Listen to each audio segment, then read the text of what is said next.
Hello students, this is Rahul Kumar and आज हम 2016 का जो सेकेंड एग्ज़ाम हुआ था उसके सॉल्यूशंस करेंगे। तो अगर जिन लोगों ने इस चैनल को सब्सक्राइब नहीं किया है और आप अगर फर्स्ट टाइम इस चैनल को देख रहे हो तो प्लीज़ पहले आप सब्सक्राइब करिए चैनल के लिए। एंड अगर आप चाहते हो कोई एग्ज़ाम का आपका सॉल्यूशन या फिर कोई भी प्रॉब्लम आती है तो आप कमेंट सेक्शन में जाके वहाँ पे मेंशन कर सकते हो। तो चलो स्टार्ट करते हैं। फर्स्ट क्वेश्चन देखते हैं। Two cars P and Q starts from a point at the same time in a straight line and their positions are represented by this. तो ध्यान से देखो, अपने पास क्या गिवन है, जो x एक p है, ठीक है, एक x क्यू है। तो इधर क्या हो रहा है कि दोनों की पोजीशन डिफरेंट डिफरेंट है। At what time do the cars have the same velocity. तो फर्स्ट टाइम में क्या करेंगे हम, फर्स्ट वाले की वेलोसिटी निकालेंगे, वो कैसे होगा, dx by dt, सिंपल फंडा। तो फर्स्ट वाले का dx by dt क्या होगा, this is a plus 2bt। चलो अभी अगर चेक करेंगे सेकंड वाला, तो अपने पास सेकंड वाले की जो स्पीड होगी वो कितनी हो जाएगी, d dx by dt। तो सेकंड वाला कितना बनेगा, that is equal to f minus 2t। तो जिस मूवमेंट पे ये दो वेलोसिटीज एक दूसरे के इक्वेट होंगे तो हमने उस मूवमेंट पे टाइम निकालना है। तो बट हमें क्या करना पड़ेगा, हमें इन दोनों टर्म्स को इक्वेट करना पड़ेगा। तो हम इक्वेट कर देते हैं, तो देखते हैं क्या कौन सा आंसर बनेगा। ये वाली टर्म यहाँ पे जाएगी और अपने पास क्या आएगा, t common 2b minus plus 2 is equal to F minus A. ध्यान से देखो, ऑप्शन में एफ माइनस ए वाला कौन सा ऑप्शन है, एफ माइनस ए, एफ माइनस एफ। सिर्फ अपने पास सेकंड ऑप्शन ही बन रहा है एफ माइनस ए का, तो आंसर अपने पास होगा एफ माइनस ए। तो हमें क्वेश्चंस को कंप्लीट सॉल्व करने की रिक्वायरमेंट नहीं है, जस्ट आपको फिगर आउट करना है कौन सी ऑप्शन कहाँ पे सूटेबल मैच कर रही है। चलो नेक्स्ट क्वेश्चन देखते हैं। 115 क्वेश्चन है, उसमें अपने पास दिया हुआ कि एक्सेलरेशन जो है उसकी है 15 मीटर पर सेकेंड स्क्वायर। तो ए की वैल्यू कितनी दी हुई है, that is 15 metre per second square. अब ध्यान से देखो क्या है, जो सेंटर है वो है, सेंटर के अक्रॉस जो कंपोनेंट है वो 30 डिग्री एंगल बना रहा है। तो अपने पास सेंटर के अक्रॉस कंपोनेंट क्या आएगा, ए कॉस थीटा। तो जो सेंट्रीपिटल फोर्स होती है वो किसके इक्वल हो जाती है, that is equal to m v force. Centripetal force होगी m v square by r, और जो सेंट्रीपिटल एक्सेलरेशन होगी वो होगी वी स्क्वायर बाय आर। तो अपने पास ए कॉस थीटा किसके इक्वल हो जाएगा, that is equal to V square by R. अगर हम यहाँ से स्पीड निकालने की ट्राई करेंगे तो अपने पास आएगा ए आर कॉस 30 का अंडरूड। तो ए की वैल्यू कितनी है अपने पास 15, आर की वैल्यू कितनी है 2.5, कॉस 30 कितना था √3/2। अगर हम इसको प्रॉपरली सॉल्व करेंगे तो ध्यान से देखो कितनी वैल्यू बनेगी, तो इसकी अप्रॉक्सीमेट जो वैल्यू बनेगी that is approximate equal to 5 point something, 5.6 के नियर अबाउट आएगी। तो हम ऑप्शंस में फिगर आउट करेंगे तो अपने पास आंसर कौन सा आएगा, दिस इज फर्स्ट ऑप्शन। चलो नेक्स्ट क्वेश्चन देखते हैं। नेक्स्ट क्वेश्चन में उसने बोला हुआ है रिजिड बॉल है जो 60 डिग्री पे स्ट्राइक कर रही है और हमने इम्पल्स फाइंड करनी है। तो यहाँ पे स्टेप समझो, इम्पल्स का मतलब क्या होता है, चेंज इन मोमेंटम। और जो डायरेक्शन में अभी इस वाले क्वेश्चन में आपको ध्यान से देखना है कि जो कंपोनेंट अपना हॉरिजॉन्टल होएगा वही वाला हमेशा चेंज होएगा। तो अपने पास जो आंसर बनेगा, ध्यान से देखो यहाँ पे 60 डिग्री, तो अपने पास ये वाला एंगल 60 डिग्री, तो ये वहाँ पे क्या होएगा, एम बी कॉस थीटा।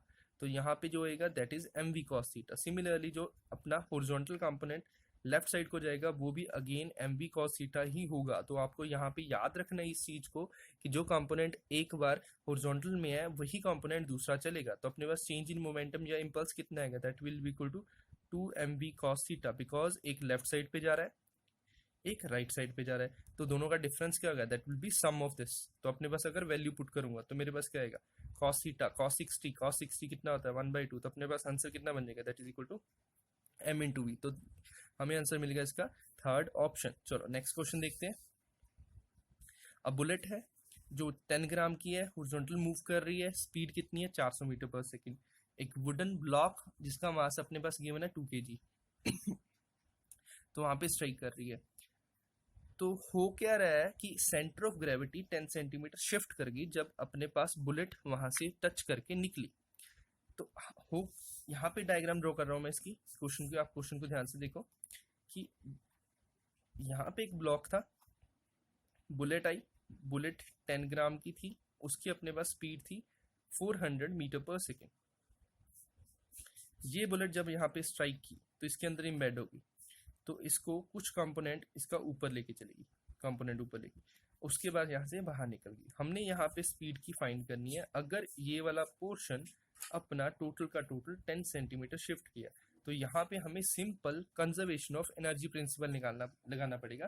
कैसे? जब यहाँ से बुलेट इस ब्लॉक को स्ट्राइक की तो उस मूवमेंट पे इस ब्लॉक को कितनी स्पीड इसने प्रोवाइड की। अपने पास गिवन है कि ब्लॉक का वेट है 2 kg। तो अगर मैं देखता हूँ टोटल का, तो initial momentum is equal to final momentum. अगर मैं बुलेट की जो मास है 10 ग्राम उसको 2 kg के अप्रोक्सीमेटली इक्वल ना लूँ, मतलब मैं इग्नोर करता हूँ, तो मेरे पास क्या होगा?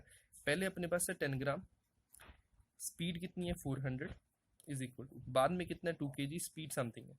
तो अगर मैं इसको कैलकुलेट करूंगा तो मेरे पास आ जाएगा स्पीड बनेगी 2 मीटर पर सेकेंड। अब इस 2 मीटर पर सेकेंड की स्पीड से बॉडी ऊपर जाएगी। अगर बॉडी 2 मीटर की स्पीड से ऊपर जाएगी तो ये 10 सेंटीमीटर तक जाएगी। एंड इस क्वेश्चन में जो है सिंपल लग रहा है बट सिंपल इतना है नहीं। अब देखते हैं क्या यहाँ से बॉडी कितना 10 गई और उसके बाद उसने अपनी एनर्जी सारी की सारी का किसको दे दी? बुलेट को दे दी। तो इसको इक्वेशन हमें सॉल्व करनी पड़ेगी। इक्वेशन सॉल्व करके अपने पास जो आंसर आएगा वो अपने पास आंसर हो जाएगा 120 मीटर पर सेकेंड। इस क्वेश्चन को मैं डिटेल में नहीं बता रहा बिकॉज इसकी इक्वेशन थोड़ी सी लेंथी है और मैं इस मूवमेंट पे इसको इग्नोर कर रहा हूँ बिकॉज अभी आपका कंसंट्रेशन वहां पे होना चाहिए कि कौन सा क्वेश्चन बिल्कुल सिंपल मेथड से विदाउट इन्वॉल्विंग मल्टीपल फॉर्मूलाज हम कर सकते हैं। चलो नेक्स्ट देखते हैं। नेक्स्ट क्वेश्चन है अभी, a point moves from -2i plus इस पॉइंट से अपना जो है वहां यहाँ पे जा रहा है, फोर्स कितनी लग रही है ये वाली। अब कंपोनेंट्स को ध्यान से देखो हो क्या रहा है और वर्क डन फाइंड करना है। तो वर्क डन का अपने पास फॉर्मूला करता है it's equal to force into distance, दोनों का डॉट प्रोडक्ट। डिस्टेंस क्या होगा? That will be r2 minus that is r2 minus r1। अगर मैं r2 माइनस r1 करूंगा तो मेरे पास कितना आएगा? 4j प्लस 3k माइनस इसको माइनस किया तो ये बनेगा 2i माइनस 5j। तो ध्यान से देखो क्या हो रहा है, 2i का तो 2i एज इट इज है, 4 में से 5 अगर माइनस किया तो 1j, k का k एज इट इज है। इस वाली टर्म को हमने 4 से मल्टीप्लाई करना है। फोर्स कितनी है अपने पास? That is equal to 4i plus 3j। अगर इसको डॉट प्रोडक्ट करूंगा तो i को i के साथ करने से क्या आएगा 8, j को j से करने से क्या आएगा -6, k है ही नहीं तो अपने पास बनेगा कितना 5 जाओ। तो अपने पास आंसर क्या आ जाएगा 5 जाओ। अभी नेक्स्ट क्वेश्चन देखते हैं। ये बड़ा सिंपल है बट ट्रिकी क्वेश्चन है। कैसे? दो आइडेंटिकल बॉल्स हैं ए एंड बी, ध्यान से देखो क्या कर रहा हूं मैं। ए एंड बी दो आइडेंटिकल बॉल्स हैं। फर्स्ट बॉल की स्पीड अपने पास 0.5 मीटर पर सेकेंड है एंड सेकेंड बॉल की -0.3 मीटर पर सेकेंड है। और बाय इलास्टिक कोलिजन मेथड ये होता है, इसने क्योंकि खुद गिवन है कि इलास्टिकली ये 1 डायमेंशन में स्ट्राइक कर रहा है। तो इलास्टिक कोलिजन की प्रॉपर्टी क्या होती है कि जो वेलोसिटी वो एक्सचेंज हो जाएगी। तो अपने पास क्या होगा, ए की स्पीड कितनी बनेगी? That is equal to -0.3 metre per second and अपने पास बी की स्पीड कितनी बनेगी? That is equal to 0.5 metre per second. अब ऑप्शंस में आपने क्या ध्यान से देखना है कि उसने पहले बी की पूछी है फिर ए की पूछी है। तो बी की कितनी है 0.5 फिगर आउट करते हैं, एक ही ऑप्शन है। और ए की कितनी आएगी -0.3, तो अपने पास आ जाएगा फोर्थ ऑप्शन। तो ये क्वेश्चन बहुत सिंपल है, जस्ट आपको ध्यान में रखना है कि आप सिली मिस्टेक्स ना करें। सिमिलरली अगर नेक्स्ट क्वेश्चन देखते हैं, दो रोटेटिंग बॉडीज है ए एंड बी जिनके मासेस डिफरेंट है, एक का मास m है एक का मास 2m है। उनका मूवमेंट ऑफ इनर्शिया एक का आई ए है आई का आई बी है, बट उनकी काइनेटिक एनर्जी और रोटेशन सेम है। तो हमने बताना है कि भाई कौन से एंगुलर मोमेंटम की जो वैल्यू है कैसे कंपेयर कर सकते हैं। तो ध्यान से देखो क्या होता है, जो नॉर्मली काइनेटिक एनर्जी होता है वो होता है अपने पास p²/2 है। This is in linear motion. अगर मैं एंगुलर की बात करता हूँ तो p की जगह पे आएगा l और m की जगह पे आ जाएगा अपने पास i। तो यहाँ पे क्या लॉजिक लग रहा है कि l²/2i1 या मैं a ही बोल देता हूँ इज इक्वल टू lb²/2ib। तो 2 कैंसिल।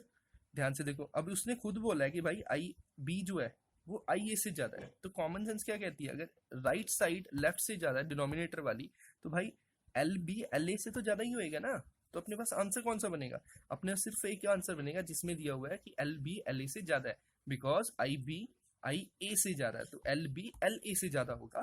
तो ये इसीलिए इसकी इक्वालिटी मैच करेगी। चलो अभी नेक्स्ट क्वेश्चन देखते हैं। ध्यान से समझना इस चीज को, बहुत ईजी है। अब सॉलिड स्फीयर है, सॉलिड स्फीयर का जो मूवमेंट ऑफ इनर्शिया होता है कितना होता है, 2/5 mr²। और सॉलिड सिलेंडर का कितना होता है, that is equal to half mr²। अगर मैं इसका शॉर्ट टर्म बताता हूँ तो ध्यान से देखो जैसे इस चीज को, कि उसने काफी कुछ पूछा। उसने पूछा कि किनेटिक एनर्जी की रोटेशन की अपने पास रेशियो क्या आएगी। जो किनेटिक एनर्जी रोटेशन होता है वो होता है हाफ आई ओमेगा स्क्वायर। तो जो किनेटिक एनर्जी है वो आई के डायरेक्टली प्रोपोर्शनल है। तो पहले में आई की वैल्यू क्या है, 2/5, दूसरे में 1/2। अगर इसको ध्यान से देखोगे तो यहाँ पे मेरे को दिखेगा कि मेरे पास 5 आ रहा है। और ऑप्शन में मैं देखता हूँ कि अगर मेरे पास किसी ऑप्शन में 5 है तो मेरे पास वो वाली ऑप्शन है। कौन सी ऑप्शन में है, फोर्थ ऑप्शन। तो अपने पास आंसर क्या होगा, फोर्थ ऑप्शन। क्या हमें इस क्वेश्चन में बाकी सारा का स्टेटमेंट रीड करके जरूरत है कि भाई हम सॉल्व करें प्रॉपर्ली, क्या जरूरत है, टाइम वेस्ट है। चलो अभी नेक्स्ट क्वेश्चन देखते हैं। ध्यान से देखो, 23rd क्वेश्चन, तुच्चा सा क्वेश्चन है, बहुत इजी क्वेश्चन है।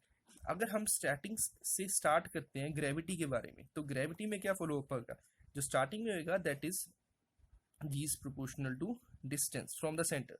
एंड देन उसके बाद क्या होएगा, उसके बाद g जो होएगा कम होता स्टार्ट हो जाएगा। तो अपने पास आंसर क्या बनेगा, फर्स्ट इनसाइड क्या होगा, स्ट्रेट लाइन। तो इनसाइड स्ट्रेट लाइन 9, ये 2 बनते हैं, बट बाहर क्या 1/x²। अगर 1/x² तो स्ट्रेट लाइन तो हो ही नहीं सकता। तो ये वाला ऑप्शन खत्म।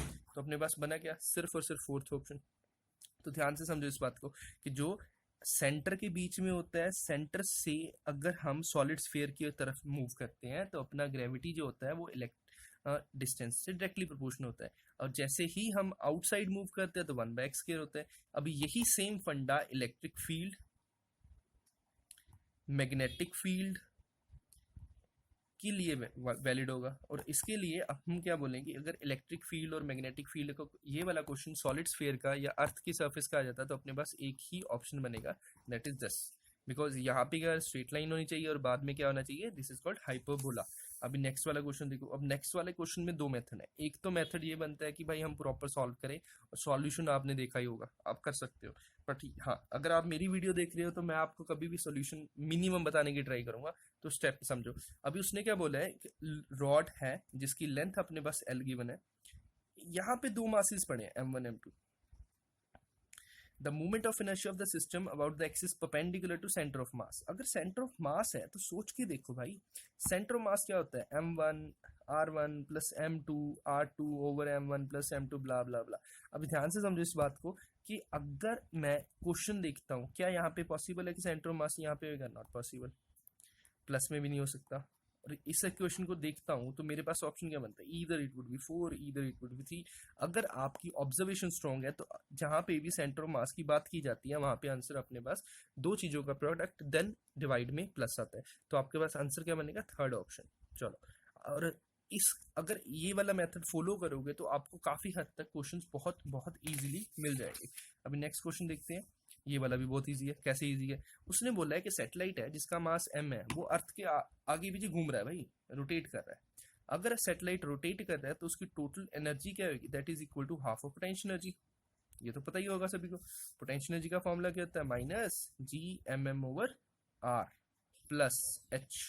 ये क्या होता है, r is the radius of earth surface and h क्या है, height from the earth surface। this is potential energy. अगर यहाँ पे मैं 2 लगा देता हूँ, मतलब मैं पोटेंशियल एनर्जी को 2 से डिवाइड कर देता हूँ, तो मेरे पास आएगा टोटल एनर्जी।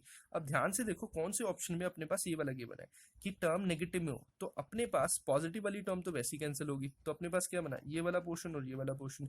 बट डिनोमिनेटर में 2 कहाँ पे है, सिर्फ फोर्थ ऑप्शन में।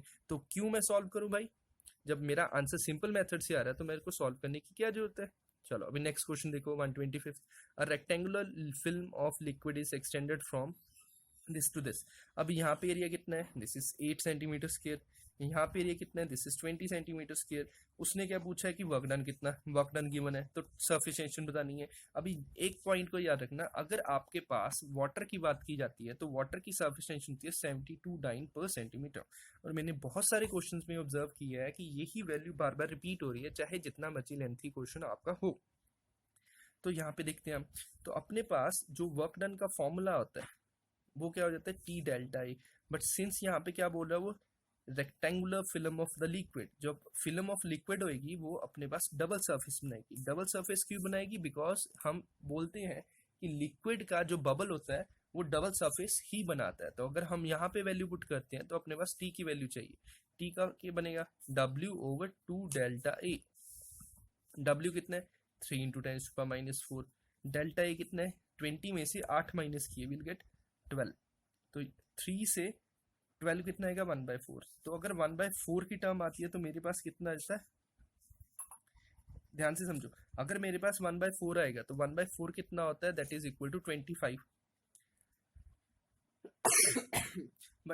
बट यहाँ पे क्या लॉजिक है, जो अपने पास ये वाला 2 है ये कहाँ पे गया, ये भी तो यहाँ पे है ना, तो यहाँ पे एक 2 भी आएगा। तो अगर यहाँ पे 2 आएगा तो अपने पास क्या आएगा, 1/8। 1/8 क्या होता है, 0.125। तो अपने पास आंसर क्या आएगा, 0.125। अगर वैसे भी आप ये ऑब्जर्व करो कि जो वाटर है, वाटर की होती है 72 वाला पास में क्या आएगा, न्यूटन में कन्वर्ट करूंगा, I will change into Newton. 0.7 नहीं 0.07 न्यूटन पर मीटर, ये वाली होती है वैल्यू, 0.072 न्यूटन पर मीटर। अगर चेक करोगे तो आपको मैच कौन सी करेगी, 8 न्यूटन तो बहुत बड़ी होगी, 200 वाली होगी, ये भी काफी दूर है क्योंकि हम 0.072 की बात कर रहे हैं, और ये 0.12 वाली काफी क्लोज है। अगर यहाँ से सॉल्व करेंगे तो 0.125, अगर सॉल्व नहीं भी करना चाहते तो आप 0.72 के पास वाली वैल्यू फिगर आउट करो, मतलब 72 डाइन पर सेंटीमीटर के पास वाली वैल्यू। चलो अभी नेक्स्ट वाला देखते हैं।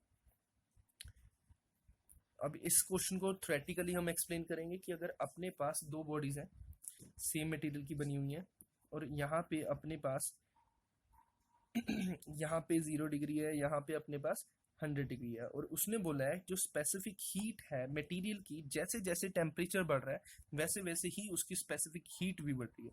तो स्पेसिफिक हीट का मतलब क्या होगा, it is the amount of heat required to raise the temperature. It means यहाँ मटेरियल में हमें हीट ज़्यादा रिक्वायर्ड है एज कम्पेयर टू यहाँ पे। तो यहाँ पे जो हीट होगी अगर ज़्यादा होगी तो यहाँ से पास ज़्यादा करेगी, ठीक है। तो अपने पास सेंटर का जो टेम्परेचर होएगा वो अपने पास मोर देन 50 डिग्री ही पॉसिबल होगा अगर हमें स्पेसिफिक हीट इस मटेरियल की ज़्यादा करनी है एज कम्पेयर टू जो मटेरियल लेफ्ट में है। तो अपने पास सिर्फ और सिर्फ एक ही चांस बनता है। इसके लिए अंडरस्टैंडिंग के लिए आपको ये वाला टॉपिक ध्यान से समझना पड़ेगा अपनी पास्ट बुक्स में से। बट यहाँ पे आप समझो कि अगर रिटेनिंग पावर या फिर specific heat right side, let's say I will give it in name B and this is A, अगर बी की ज़्यादा है तो सेंस बनती है कि भाई यहाँ पे जो टेम्परेचर होगा वो ज़्यादा होगा। अगर टेम्परेचर ज़्यादा होगा तो जंक्शन पे temperature will be more than 50 degree. तो अभी हम नेक्स्ट क्वेश्चन देखते हैं। नेक्स्ट क्वेश्चन भी इजी है, तो देखो ध्यान से। लिक्विड की डेंसिटी दी हुई है, दिस इज ρ1 ρ2 ρ3, ठीक है। सरफेस टेंशन सभी की T है। हाँ, अभी यहाँ पे देखते हैं कि जितना ज्यादा डेंसर लिक्विड होगा, अगर लिक्विड डेंसर है तो ऑटोमेटिकली उसकी सरफेस टेंशन ज्यादा होगी। अगर उसकी सरफेस टेंशन ज्यादा होगी तो उसका एंगल क्या हो जाएगा, एंगल हमेशा ऑब्ट्यूज की तरफ जाएगा। अगर सरफेस टेंशन कम होगी तो उसका एंगल क्या करेगा, एक्यूट की तरफ जाएगा।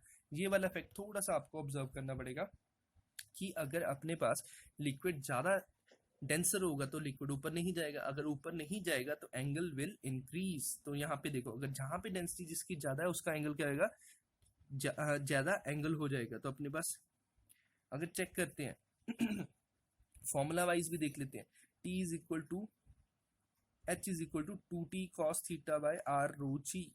तो ध्यान से देखो क्या हो रहा है, अगर हाइट वगैरह को मैच करते हैं तो डेंसिटी के साथ अपने पास रो का cos थीटा का क्या, अगर डेंसिटी बढ़ेगी तो cos थीटा की वैल्यू क्या होगी, ओवरऑल वैल्यू कम होगी। और किस पे वैल्यू कम होती है, अगर एंगल छोटा होता है। अब यहाँ पे ध्यान से में देखने वाला क्या बात है, अगर हाइट ऊपर जाएगा लिक्विड तो अपने पास एंगल ऑब्ट्यूज वाला नहीं हो सकता, तो ऑब्ट्यूज नहीं हो सकता, तो दो ऑप्शन तो खत्म ही हो गए भाई। तो अपने पास क्या बना, either it would be third either it would be fourth option. तो होगा क्या, डेंसिटी नीचे है, अगर डेंसिटी ज्यादा है तो cos थीटा की वैल्यू कम है। अगर cos थीटा की वैल्यू कम है तो अपने पास cos का जो ग्राफ होता है वो ऐसे जाता है, मतलब अगर cos 0 डिग्री है तो अपने पास 1 वैल्यू होगी, अगर cos 90 डिग्री है तो अपने पास 0 वैल्यू होगी। तो पॉइंट को समझो कि cos 0 डिग्री पे 1 है, हमें वैल्यू cos की कम चाहिए तो हमें एंगल कितना चाहिए होगा, हमें एंगल ज्यादा चाहिए होगा। अगर हमारे पास डेंसिटी ज्यादा है तो cos थीटा भी ज्यादा होगा, ठीक है। अगर डेंसिटी कम है तो cos थीटा भी कम होगा। cos थीटा की वैल्यू अगर ज्यादा चाहिए तो एंगल हमें कम करना पड़ेगा। तो अपने पास ऑप्शन क्या बनेगा, अपने पास ऑप्शन बनेगा कि अगर ρ1 ज्यादा है तो कॉस थीटा की वैल्यू ज़्यादा चाहिए, तो जो थीटा मान होगा सबसे छोटा एंगल चाहिए, तो अपने पास फोर्थ ऑप्शन बनता है। होप सो आपको ये समझ में आया होगा कि cos theta divide by rho constant है, अगर रो की वैल्यू ज़्यादा है तो कॉस थीटा की वैल्यू भी ज़्यादा होगी। अगर कॉस थीटा की वैल्यू ज़्यादा करनी है तो थीटे वाला एंगल छोटा करना पड़ेगा। ये पॉइंट को समझो, थीटा का एंगल छोटा होगा तो सबसे ज़्यादा डेंसिटी किसकी है, रो वन की है, तो सबसे छोटा एंगल क्या होगा, थीटा वन होगा। हम नेक्स्ट देख लेते हैं। नेक्स्ट में क्या करना है इसमें तो डायरेक्ट अपना फॉर्मूला लग रहा है, जो ये वाला क्वेश्चन है इसमें प्रॉपर फॉर्मूला लगेगा एंड वो फॉर्मूला आपको आराम से मिल जाएगा, तो हमें सॉल्व करके आंसर क्या बनेगा, that will be our answer. अब मैं इसको स्किप करने का सिर्फ एक रीजन है, क्योंकि ये फॉर्मूला बेस्ड है तो मैं इसको नहीं डिस्कस कर रहा, मैं उस फॉर्मूला बेस वाले को डिस्कस करूंगा जो इजीली आपको समझ में आ जाएगा, और इस मूवमेंट में मैं आपको फॉर्मूला कम्प्लेक्स वाले फंडे में नहीं इन्वॉल्व करना चाहता। अभी देखते हैं, अभी temperature inside the refrigerator T2 degree Celsius है। अभी यहाँ पे ध्यान से रखना कि डिग्री सेल्सियस है, अगर डिग्री सेल्सियस है तो अपने पास केल्विन में कन्वर्ट करना पड़ेगा, केल्विन में कन्वर्ट करने पड़ेगा तो हमें 273 से प्लस करना पड़ेगा, तो अपने पास ये वाला ऑप्शन तो खत्म हो गया। अभी कॉमन ऑप्शन देखते हैं, तो अपने पास ये कॉमन ओम है और ये वाला है, तो ये वाला खत्म हो गया। एक बात याद रखना कि आपने कॉमन फैक्टर्स निकालने हैं, अगर आपके पास कॉमन फैक्टर्स इजीली आ जाएंगे तो आप सिर्फ एलिमिनेशन मेथड से स्टेटमेंट को इनकम्प्लीट रीड किए ही सॉल्व कर सकते हो। तो देखते हैं, बट यहाँ पे अपने पास दो कॉन्फ्लिक्ट पड़ गए, तो एग्जामिनर भी बड़ा सही फॉलो कर रहा है, वो क्या कर रहा है, अपने पास दो दो ऑप्शन सिमिलर टाइप दे रहा है, तो इधर क्या है T2 प्लस समथिंग है, इधर है अपने पास T1 प्लस समथिंग। अभी देखते हैं क्वेश्चन में क्या बोला है, the amount of heat delivered to the room for the each joule of work done. तो अपने पास वर्क डन का क्या होता है, each joule of work done, तो अपने पास होगा beta is equal to work over heat removed. तो बीटा की वैल्यू क्या होगी, डजंट मैटर, तो अपने उसने क्या बोला कि अगर मैं amount of heat delivered room Q2 की वैल्यू 1 जाउल कर देता हूं, नहीं सॉरी, तो उसने बोला कि वर्क अगर मैं 1 जाउल करता हूं तो मैं हीट कितनी प्रोवाइड कर सकता हूं रूम में। तो अपने पास जो एफिशिएंसी होती है वो होती है 1 माइनस T2/T1, जो एफिशिएंसी होती है वो कितनी होती है, W/Q1, और अपने पास वर्क डन कितना गिवन है, that is equal to 1 joule. तो ध्यान से देखो, ये तो बहुत इजी हो गया, T1 minus T2/T1 is equal to 1/Q1, तो अपने पास Q1 क्या हो जाएगा, that is equal to T1/T1 minus T2, तो बन तो गया भाई, Q1 क्या होगा, हीट इजेक्टेड द सिस्टम, अगर हीट इजेक्टेड द सिस्टम है तो ये T1 क्या होगा, डिग्री सेल्सियस में। अगर इसको मैं केल्विन में कन्वर्ट करना है तो 273 से ऐड करना पड़ेगा, तो अपने पास आंसर में T1 होगा, T2 नहीं होगा। तो अपने पास बीटा का रेफ्रिजरेटर, अभी यहाँ पे ट्रिकी पोर्शन क्या है, उसने बोला कि भाई रेफ्रिजरेटर है, तो पहले ही दिमाग स्ट्राइक करता है कि बीटा का फॉर्मूला यूज होगा, बट बीटा का फॉर्मूला यूज करने की जरूरत ही नहीं है, बिकॉज हमारे पास एफिशिएंसी के साथ आंसर आ जाता है। एफिशिएंसी का मतलब क्या होता है, that is equal to work done per unit heat added to the system. तो अगर इसको सॉल्व करते हैं सीधा अपने पास आंसर फोर्थ आ जाता है। तो एग्जामिनर यहाँ पे थोड़ा सा रोटेट कर रहा था कि भाई फर्स्ट ऑप्शन भी हो सकता है। अब नेक्स्ट देखते हैं, 133rd क्वेश्चन है कि अगर यहाँ पे चेक करना है second overtone of open pipe, तो इसको ओवरटोन का लॉजिक समझना क्या है। अगर मैं यहाँ पे वेव को ऐसे ही कर देता हूँ, यहाँ पे ड्रॉ कर रहा हूँ दोबारा, अगर ये चीज है तो ये जीरो ओवरटोन है। ओवरटोन का मतलब है कवर करना। अगर यहाँ पे मैं ऐसे कर देता हूँ, तो अगर मैं यहाँ पे हाथ रख देता हूँ तो मेरे पास ये आ गया simple basic, this is called first overtone. अगर मैं फर्स्ट वाले में आता हूँ, बट उसने बोल रहा है second overtone of a open organ pipe, तो सेकंड ओवरटोन के लिए मेरे को सेकंड ऐसे मूव करना पड़ेगा। तो अगर मैं यहाँ इसको 4 पार्ट्स में डिवाइड करता हूँ, ध्यान से देखो 1 2 3 4 5 6, तो मेरे पास क्या बनेगा 6 टाइम्स λ/4, किसके इक्वल है, L1 के इक्वल है, ठीक है, फर्स्ट पाइप की इक्वल है। Second overtone of organ pipe has the same frequency as the first overtone of closed pipe. अगर अभी मैं बात करता हूँ क्लोज्ड पाइप की, तो क्लोज्ड पाइप में अगर मैं इसको ऐसे ड्रॉ करके छोड़ देता हूँ यहाँ वाले पोर्शन को, this is called simple first primary frequency. अगर इसको मैं ऐसे कर देता हूँ तो मेरे पास ये आ जाएगा फर्स्ट ओवरटोन। तो अगर मैं यहाँ पे ड्रॉ करता हूँ, this is 1 2 3 lambda by 4 is equal to L2। तो उसने क्या बोला, length of the open pipe, हमने L1 की वैल्यू निकालनी है इन टर्म्स ऑफ L। तो अपने पास L ये वाला गिवन है, ठीक है। तो ध्यान से देखो क्या करना है, यहाँ पे बन गया 3, ये 2, 3/2 लैम्डा की वैल्यू कितनी है L1, 3/4 लैम्डा की वैल्यू कितनी है L। अगर मैं इन दोनों को डिवाइड करता हूँ तो I'll get 3 कैंसल, 4 ऊपर आ जाएगा, 2 इज इक्वल टू L1/L। तो अपने पास L1 कितना आएगा, that is equal to 2L। तो अपने पास आंसर क्या आएगा, that is equal to 2L। अब इस क्वेश्चन को अगर आपने ध्यान से समझना है तो इसको, इसके लिए आपको बताना चाहिए कि this is called primary, this is called first overtone and this is called second overtone, this is for the open pipe organ. And अगर यहाँ पे मैं हाथ रख देता हूँ तो मेरे पास ये बेसिक फ्रीक्वेंसी है और ये वाला फर्स्ट ओवरटोन कहा जाता है। एंड इसको हम 4 पार्ट्स में डिवाइड कर सकते हैं, ठीक है। अभी नेक्स्ट क्वेश्चन देखते हैं। ये तो बहुत ईजी है, आराम से देखो कि एक आइडियल गैस है, वो वॉल्यूम V ले रही है, प्रेशर P है, टेम्परेचर T है, मास M है। अब यहाँ पे देखो भाई कि T, M, P, V कौन से ऑप्शन में है। अगर M मास की बात कर रहा है तो उसने डेंसिटी पूछा है, तो भाई मास तो इन्वॉल्व होगा ही होगा। अगर मास इन्वॉल्व होगा तो कौन से ऑप्शन में मास इन्वॉल्व है, एक ये वाले में, एक ये वाले में, ये वाला खत्म हो गया ऑप्शंस। और ये वाले ऑप्शन में प्रेशर की बात भी नहीं कर रहा, तो मैक्सिमम वेरिएबल्स कौन से वाले ऑप्शन में है, वो अपने पास सिर्फ फोर्थ ऑप्शन में। तो I will go with the fourth, तो मैं सेकंड ऑप्शन नहीं क्लिक करूंगा। तो मैं क्या करना है, मैंने पॉसिबिलिटी काउंट करनी है कि मैक्सिमम, जैसे अभी यहाँ पे डेंसिटी फाइंड करना है, डेंसिटी के लिए मास तो रिक्वायर्ड है, तो मॉलिक्यूलर मास का कोई यूज नहीं होएगा, बिकॉज क्योंकि गिवन अमाउंट ही डिसाइड करेगी कि उस गैस की डेंसिटी कितनी है। तो अपने पास स्मॉल m तो होना ही चाहिए। और उसके बाद हम देखेंगे कि भाई प्रेशर का कोई फर्क पड़ता है। अगर हमारे पास प्रेशर का नहीं फर्क पड़ता तो अपने पास ऑप्शन 2 था, बट सिंस डेंसिटी की बात हो रही है तो P/ρ वाला फॉर्मूला हो जाता है। यहाँ पे P/ρ है तो भाई प्रेशर भी तो आएगा, डेंसिटी भी है, 3/2 RT हो जाता है ये फॉर्मूला। अगर आपको डाउट हो तो ये वाला फॉर्मूला यूज हो रहा है यहाँ पे, ठीक है। चलो अब नेक्स्ट देखते हैं। नेक्स्ट 2 क्वेश्चन रह चुके हैं जो 2016 के फर्स्ट नहीं +1 का पार्ट था। 2016 के +1 का पार्ट में से सेकंड पेपर में क्या क्या आया था वो चीज है।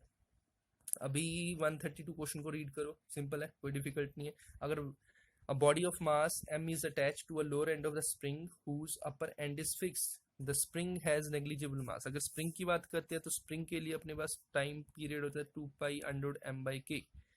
when the mass m is slightly pulled down, release is oscillate with 3 seconds, 3 is equal to 2π√m/k। Let's see उसके बाद क्या बोला कि हमने मास में एक की बढ़ोतरी कर दी, तो अपने पास k तो फिक्स रहेगा भाई, तो टाइम का होगा 5 सेकेंड। अगर इसको हम डिवाइड करेंगे, डिवाइड करके अपने पास क्या आएगा, यहाँ पे देखो k भी कैंसिल, तो जाएगा 3/5 का एंटायर स्क्वायर m/m+1।